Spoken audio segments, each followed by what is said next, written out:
बहलवाल में एक तकरीब से खिताब करते हुए वफाकी वज़रा का कहना था कि इलेक्ट्रॉनिक मीडिया ने एक मुस्बत और काबिल फ़ख्र रिवायत को जन्म दिया है। मीडिया की तकरीब से खिताब करते हुए नजर मोहम्मद गोंदल ने कहा कि आज मीडिया का दौर है और मीडिया मुस्बत रोल अदा कर रहा है और गरीब की शनवाई हो रही है। इस मौके पर तस्नीम अहमद कुरैशी का कहना था कि जुल्फिकार अली भुट्टो शहीद का जुडिशियल मर्डर हुआ है, लेकिन सवाल ये है कि वो केस क्यों री ओपन नहीं किया जा सकता। उनका कहना था कि जो कुछ हो रहा है अगर इसी तरह होता रहा तो मैं समझता हूँ कि पाकिस्तान की सलामती को अपने ही लोगों से एक बड़ा खतरा होगा, इसलिए हमें अपनी जिम्मेदारी से काम करना होगा और जुल्फिकार भुट्टो शहीद का केस रीओपन करना होगा। मरकजी अमीर अहले हदीस पाकिस्तान सेनेटर साजिद मीर ने कहा है कि अमरीका अपने मफादात की खातिर खित्ते के वसाइल पर कब्जा करना चाहता है, जिसके लिए उसने भारत को अपना आला कार बना रखा है। सेनेटर साजिद मीर का कहना था कि अमरीका चाहता है कि पाकिस्तान के चीन के साथ ताल्लुकात इस्तवार न हो। लाहौर में होने वाला सानिया मजहबी मसला नहीं बल्कि एजेंसियां गैर मुल्की इशारों पर मजहबी तबके को बदनाम और आपस में लड़ाने की कोशिश में है। कादियानों की इबादतगाहों पर हमलों में भारत और अमरीका मुलविस हैं। कादियानों की इबादतगाहों पर हमलों की शदीद मजम्मत करते हैं और हुकूमत से मुतालबा करते हैं कि इस वाक़े की आला सतह पर तहकीकात की जाए। उन्होंने कहा कि रेंटल पावर हाउस की बजाय ईरान से सस्ती बिजली हासिल करनी चाहिए। डैमों की तामीर पाकिस्तान के लिए बहुत जरूरी हो गई है। बिजली और गैस की लोड शेडिंग के बाद सनतें मुकम्मल तौर पर मफलूज होकर रह गई हैं। खड़िया खास के नवाही गांव सैदपुरा में मेहनत कशों के घरों को बासर कब्जा ग्रुप ने आग लगा दी। गुज़िश्ता रोज मोहम्मद यूसुफ बलोच और उसके बेटे शाह मोहम्मद, मोहम्मद आलम वगैरह मेहनत मजदूरी के सिलसिले में बाहर गए हुए थे, जबकि घर में शाह मोहम्मद की ज़ईफ वालिदा, वजीरा बीबी समेत और दीगर खवातीन मौजूद थीं कि बासर कब्जा ग्रुप रहमत डोगर वगैरह ने चारों तरफ से झोंपड़ियों को आग लगा दी, जिसने देखते ही देखते तमाम झोंपड़ियों को अपनी लपेट में ले लिया और झोंपड़ियों में पड़ा हुआ घरेलू सामान वगैरह बुरी तरह जलकर खाकिस्तर हो गया। जबकि झोंपड़ियों में पड़े कुरान पाक के 2 नुस्खे भी बुरी तरह मुतासिर हुए, जिनको बचाते हुए ज़ईफुल उमर वजीरा बीबी बुरी तरह झुलस गई, जिसे तिब्बी इमदाद के लिए मकामी अस्पताल दाखिल करवा दिया गया। बालसर कब्जा ग्रुप की तरफ दहशतगर्दी करने, गरीबों की झुग्गियां जलाने, कुरान पाक के नुस्खे मुतासिर होने की शदीद अल्फाज में मजम्मत करते हुए भरपूर एहतजाज किया और वज़ीर आला पंजाब मियां शहबाज शरीफ से सख्त एक्शन लेने और मुल्जिमान के खिलाफ कार्रवाई का मुतालबा किया है। चीचावतनी में पाकिस्तान के दूसरे बड़े मसनूई जंगल में लगने वाली आग पर काबू पा लिया गया है। चीचावतनी जंगल में आतिश ज़दगी से वसी इलाका शोलों की जद में आ गया। ज़राए के मुताबिक मुल्तान रोड के करीब जंगल में अचानक आग भड़क उठी और तेज हवाओं के बायस शोलों ने 150 एकड़ पर मुहित दरख्तों को अपनी लपेट में ले लिया था। फॉरेस्ट और रेस्क्यू 1122 के अमले ने आग पर काबू पा लिया। चोरी के इल्जाम में हिरासत में लिए जाने वाले नौजवान ने इल्जाम लगाया है कि बहावल नगर के थाना डोंगा बोंगा में पुलिस ने उसे शदीद तशद्दुद का निशाना बनाया है।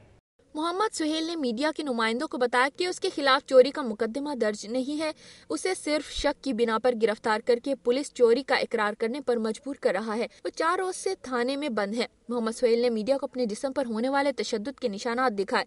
मीडिया की जानिब से मौकफ जानने के लिए राब्ते पर ASI मोहम्मद शाकिर ने अपना मौकफ देने से इनकार कर दिया।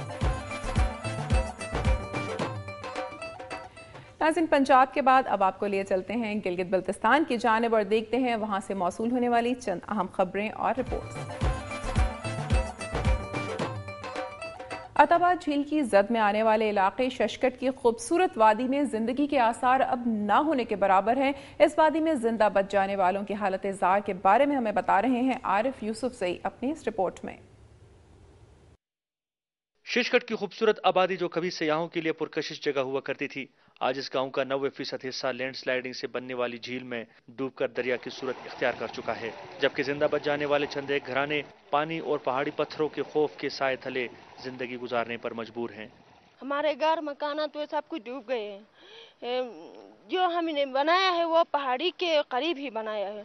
जी नीचे जो पानी आता है ऊपर से वो पत्थर आते हैं, तो हम बेसुकून हो जाते हैं और परेशान होते हैं, हम कहाँ जाएंगे। शशकट में वाक़ मुतासरीन कैंप्स में मुल्हिका ऐनाबाद के मुतासरीन भी रिहाइश पजीर हैं, जिनका गाँव पानी में मुकम्मल तौर पर डूब चुका है, जबकि कैंप्स में भी उनके लिए मुश्किलात हैं।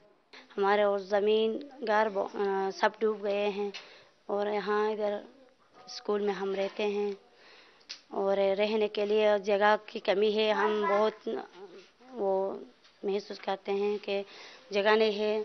शशकट में लोग या तो कैंपों में मुश्किल की जिंदगी गुजार रहे हैं या खुले आसमान तले जिंदगी की शब रोज बिता रहे हैं, जबकि उनके घर उनकी आंखों के सामने पानी में डूब रहे हैं। बड़ा बड़ा अफसर आता है लेकिन जाता है, बड़ा जहाज लेकर आता है, आज तक नो रिलीफ सही मिला है, न हमें बैठने वाला जगह दे दिया है। शिशकट और ऐनाबाद की आबादियां पानी में तो डूब गईं, मगर जिंदा बच जाने वाले आज भी पानी के किनारे खड़े होकर अपने घरों का नजारा करने की नीयत से आते हैं, मगर नाकाम लौट जाते हैं।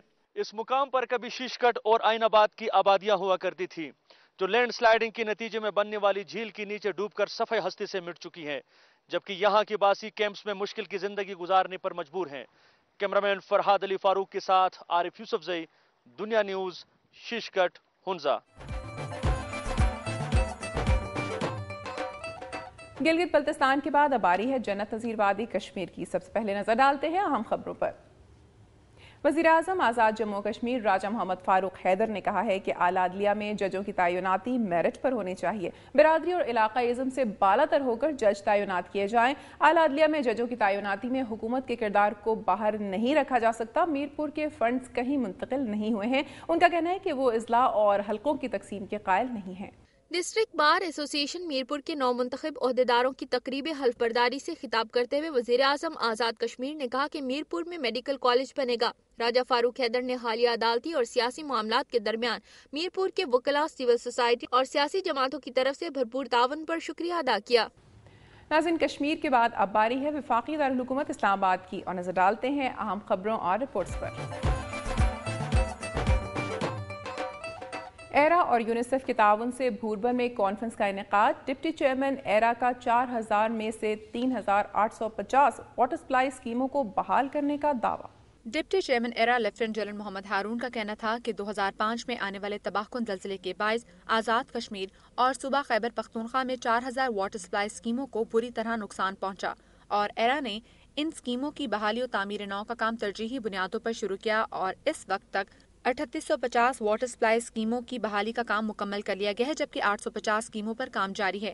उन्होंने बताया कि पानी को टेस्ट करने के लिए सिर्फ एक लेबॉर्ट्री कायम थी। अब इन इलाकों में 8 वाटर क्वालिटी लेबॉर्ट्रीज और 9 मिनी वाटर क्वालिटी लेबॉर्ट्रीज का क्याम अमल में लाया गया है। कॉन्फ्रेंस में आज़ाद कश्मीर और सूबा खैबर पख्तूनख्वा के आला हुकाम और मुतल्लिका इदारों के सेक्रेटरी, चीफ इंजीनियर और विफाकी सदा के माहिरीन ने भी शिरकत की। लेफ्टिनेंट जनरल मोहम्मद हारून असलम ने एरा के प्रोग्राम बारिश के पानी के इस्तेमाल के हवाले से बात करते हुए कहा कि आने वाले दिनों में पानी अहम मसला है। अगर एरा के इस प्रोग्राम को पाकिस्तान भर में रोड मॉडल के तौर पर अपनाया जाए तो हम पानी की कमी के मसले को बेहतर तौर पर हल कर सकते हैं। नाज़रीन, आज का प्रोग्राम आपने देखा। खुशी का रक्स, झूमर हो या हुंजा की आवाम की मुश्किलात, समाजी मसाइल पर फेस्टिवल हो या सियासी जमातों के इजलास, मेरी धरती मेरी दुनिया में हर शोबे को जगह दी जा रही है। मेरी धरती मेरी दुनिया की टीम अवामी मसाइल को उजागर करने के लिए आपके ताउन से कोशां है। अपनी तजावीज़ और आरा के लिए हमारा ईमेल एड्रेस नोट कर लें, mdmd@duniatv.tv। प्रोग्राम का वक्त खत्म हो रहा है, फिर हाजिर होंगे मसाइल की निशानदेही करती खबरों और दिलचस्प मालूमाती रिपोर्ट्स के साथ। अपनी मेज़बान अमीना खान और मेरी धरती मेरी दुनिया की टीम को इजाज़त दीजिए। अपना बहुत ख्याल रखिएगा। अल्लाह हाफ़िज़।